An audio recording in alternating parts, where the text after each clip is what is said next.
Hello, it's Nerfcraft, and in this video I'm going to be showing you how to replace your servo saver and body mounts on your Arrma Phazon voltage or granite voltage. As you can see here, I've actually broken a couple of the body mounts, one on the front and one on the rear of my truck. So I'm going to be replacing both of those. I'm also going to be replacing my servo saver, which you can see there's a good piece of it right here. That broke from me running into things. That was not the servo saver's fault. I actually ran into a basketball pole and it broke, and then I fixed it with CA glue and zip ties, and then I ran into a tree and it broke again in a different spot. So what you'll need for this is your Phillips head screwdriver, pliers, a skinny screwdriver or pin, your wheel nut wrench, and as usual, your replacement parts. So we'll start with the body mounts. First, you'll need to unscrew all 4 of your tires.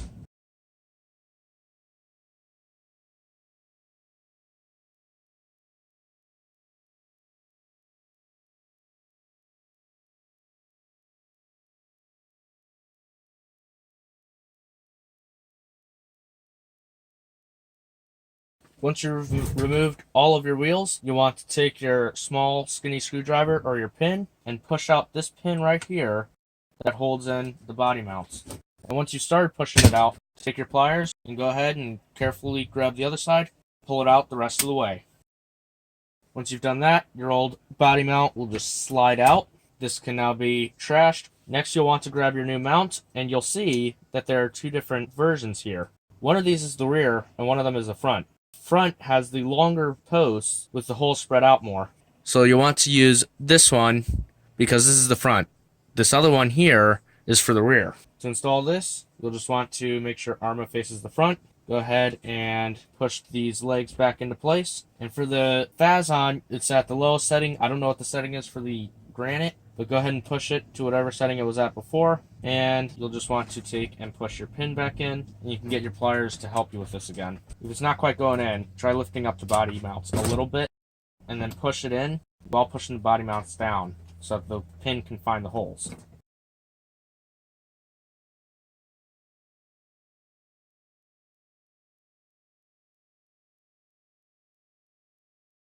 And for the rear, the process is identical, except you'll want to use the rear body mount, which again has the shorter legs.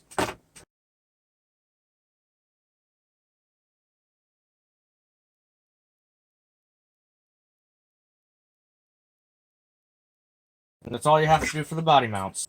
Now we'll move on to the servo saver. Now to replace the servo saver, you'll again need to remove the wheels. You only have to do the front wheels if you're only replacing the servo saver. However, if you're doing the body mounts too like I was, then you'll want to just keep them off because they should be off already. So to remove the old servo saver, go ahead and find the hole that is on the bottom of your chassis. And what you want to do is take your Phillips head screwdriver, feed it in there, and go ahead and unscrew the screw all of the way.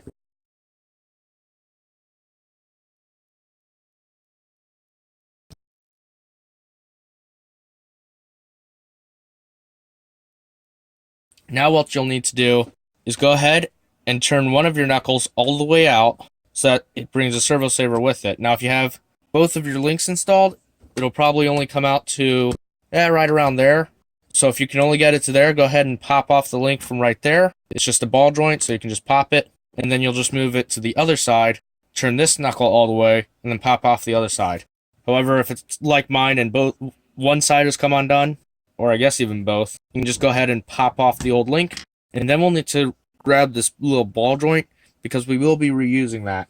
So to grab that, you'll need another wrench, or you can use your pliers if you really don't have a wrench. You just twist it to the left. I do have a wrench, so I'm going to use it. I highly recommend it.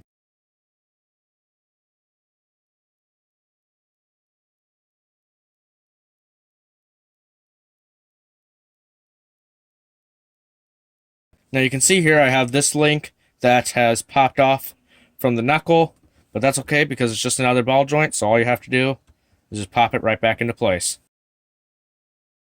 And now you can remove the ball joint on this side.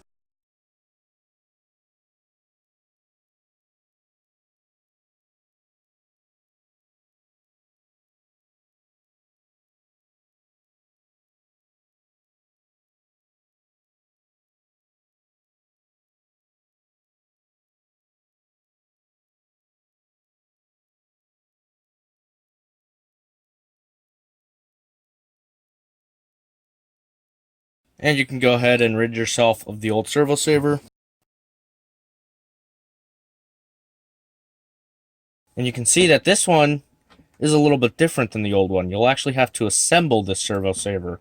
So, what you'll need to do is go ahead and flip to the bottom side of the servo saver. You can just about make out that there's some writing on there. Each of these little inserts have a different spline count. Now the stock servo has a 25 tooth spline, so I'm going to be using the 25 tooth spline on the servo saver. If you're running a different servo, you may have to replace this with a different spline. So I'll go ahead and insert this into the bottom of the servo saver, and then you'll have your cap here, and you'll just need to take and push that into the top of the servo saver, and you'll see there's some little holes and pegs on the cap that line up.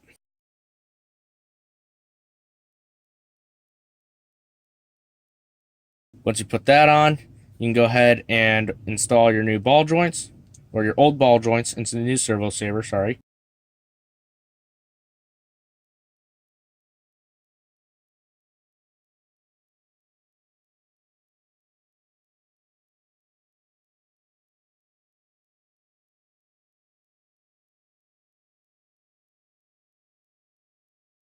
Alright, so these things seem to be quite difficult to get started, but fortunately, I know a trick for that. So what you do is you can take a X-Acto knife and kind of just gently carve out the top edge of the ring, and this will kind of bevel it, and this will make it easier to get started.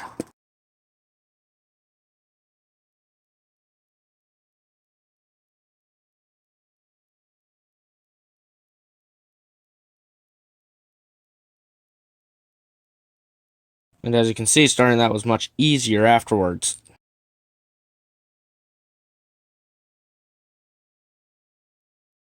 Do the same thing for the other side.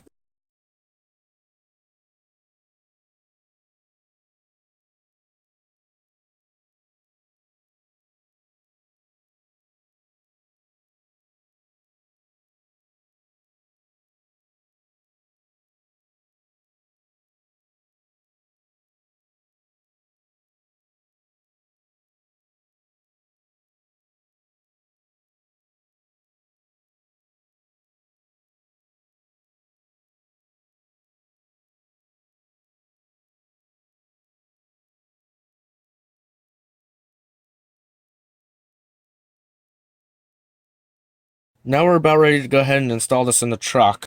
But before we do, there's one more thing that needs to be done. So first we need to turn on the transmitter. Then, with the battery plugged into your ESC, turn that on. You can hear it's on now. And then make sure that your servo, channel 1 there, make sure that knob right there is set to 0.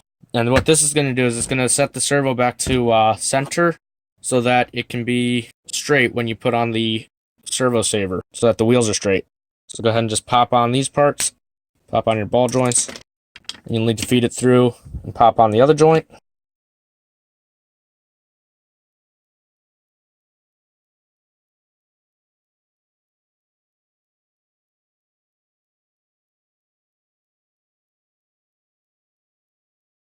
Alright, this is being difficult, so I think I'm just going to take this link off of here.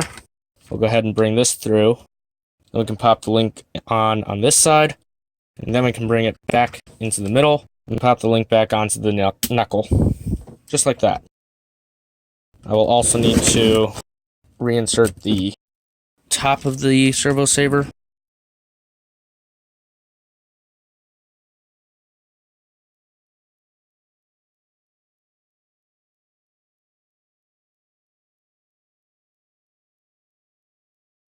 So now we will need our servo screw. And what we'll want to do here is kind of line up the servo saver. And you want to make sure that these knuckles are completely straight. You want them to be as straight as possible. And then go ahead and push the servo saver onto the servo with your screwdriver. Should be able to seat, but it's not wanting to. So I'm going to try and actually put the screw in, get the screw started.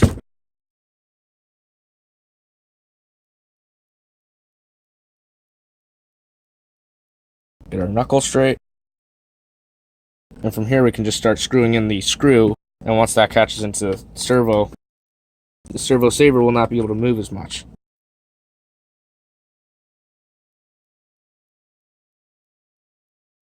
Now that the screw's been started, this is only going to move so far, as you can see. So we can line up the wheel straight and just screw the screw in all the way.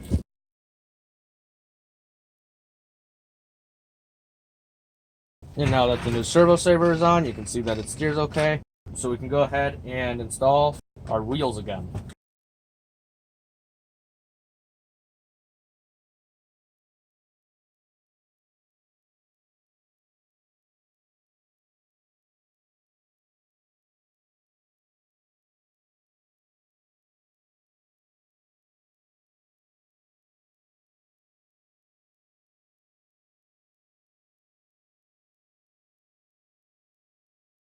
And the new servo saver is installed, and you can see if I push the wheels, they spring back to center.